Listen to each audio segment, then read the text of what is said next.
हमें भी कुरान मोहब्बत से पढ़ना चाहिए। रमज़ान का महीना हर शख्स आज़म करे कि मैं इंशाअल्लाह ज़्यादा से ज़्यादा कुरान की तिलावत करूँगा। जितना भी वक्त मिलता है कुरान की तिलावत कसरत से करें। ख़ास तौर पर तरावीह तो खूब एहतिमाम से हो, न जाने ज़िंदगी में फिर मिले या न मिले। और सही तरीके से हम अपने हाफिज से कहें कि आहिस्ता पढ़ें कुरान करीम।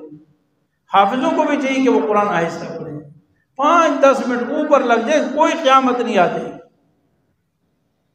देखें, क़यामत के दिन हाफिज कुरान से कहा जाएगा इक़रा वरतक़ि वरत्तिल कमा कुन्त तुरत्तिलु फ़िद दुनिया। कुरान पढ़ता जा, जन्नत के दर्जात पे चढ़ता जा। ये जो बड़ी अहम बात है और मुझे और आपको झंझोड़ने वाली बात है, फिक्र वाली बात है, अल्लाह ताला ये फरमाएंगे कारी साहब से कि ऐसा पढ़ जैसे दुनिया में पढ़ा करता था, ऐसे मज़े से तजवीद से पढ़ जैसे दुनिया में पढ़ा करता था। मेरा अजीज भाइयों, आज जो हम मुसल्ले पे पढ़ते हैं ना, ये दुनिया में पढ़ना नहीं, ये यूँ समझे कि क़यामत के दिन अल्लाह ताला के दरबार में खड़े होकर भी पढ़ना होगा।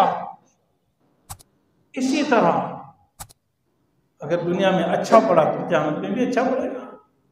और अगर दुनिया में 5 मिनट की खातिर, 10 मिनट की खातिर, बहुत सारे नमाजी वो ढूंढते हैं कि कहाँ पे ज़रा तेज़ रफ्तारी से तरावी होती है।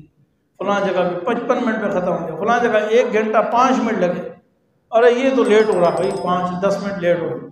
फलां जगह 1 घंटा 1.25 घंटा लगे, ये तो बहुत ज़्यादा लेट है भाई, हमारा कारी साहब बड़ा तेज़ है। ऐसा नहीं भाई, ये नेमत है अल्लाह ताला ने हमें अता फरमाई है।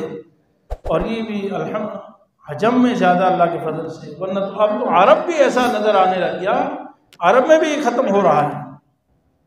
इसका शुक्र अदा करें। मुफ्ती साहब के YouTube चैनल को सब्सक्राइब कीजिए और इनके ताज़ा बयानात के जरिए अपने इल्मी, इस्लाही और फिक्री आबियारी करते रहिए। जज़ाकुमुल्लाह।